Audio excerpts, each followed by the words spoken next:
Namatay sa pamamaril ng hindi pa nakikilalang lalaki ang bodyguard at driver ng isang politiko sa San Manuel, Pangasinan.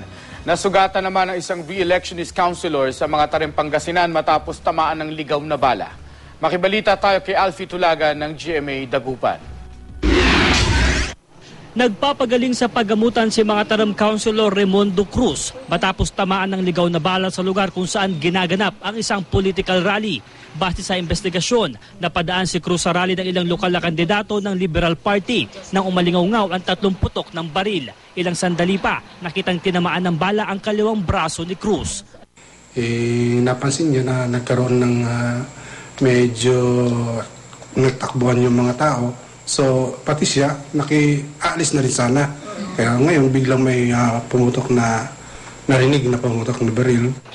Re-election ni si Cruz sa ilalim ng Partidong Puwersa ng Masang Pilipino o PMP. Paniwala ng kanyang mga kaanak, hindi talaga siya ang target ng pamamaril.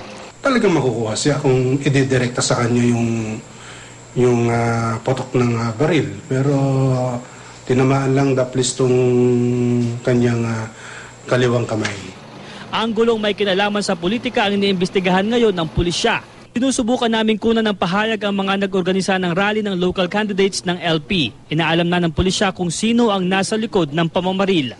Patay naman sa pamamaril ang isang empleyado ng munisipyo sa San Manuel, Pangasinan. Driver at bodyguard din ng isang politiko sa bayan ang biktimang si Darwin Sacules. Base sa investigasyon, nasa bahay ng kanyang biyenan ang biktima nang mangyari ang krimen.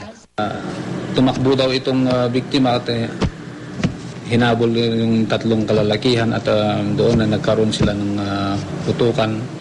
Nakuha sa crime scene ang 24 na bala at basyo ng iba't ibang kalibre ng baril. Hindi bababa sa 5 tama ng bala ang tinamo ng biktima. Inaalam pa kung anong motibo at kung sino ang nasa likod ng pamamaril. Alfie Tulagan, Nagbabalita, Pilipinas.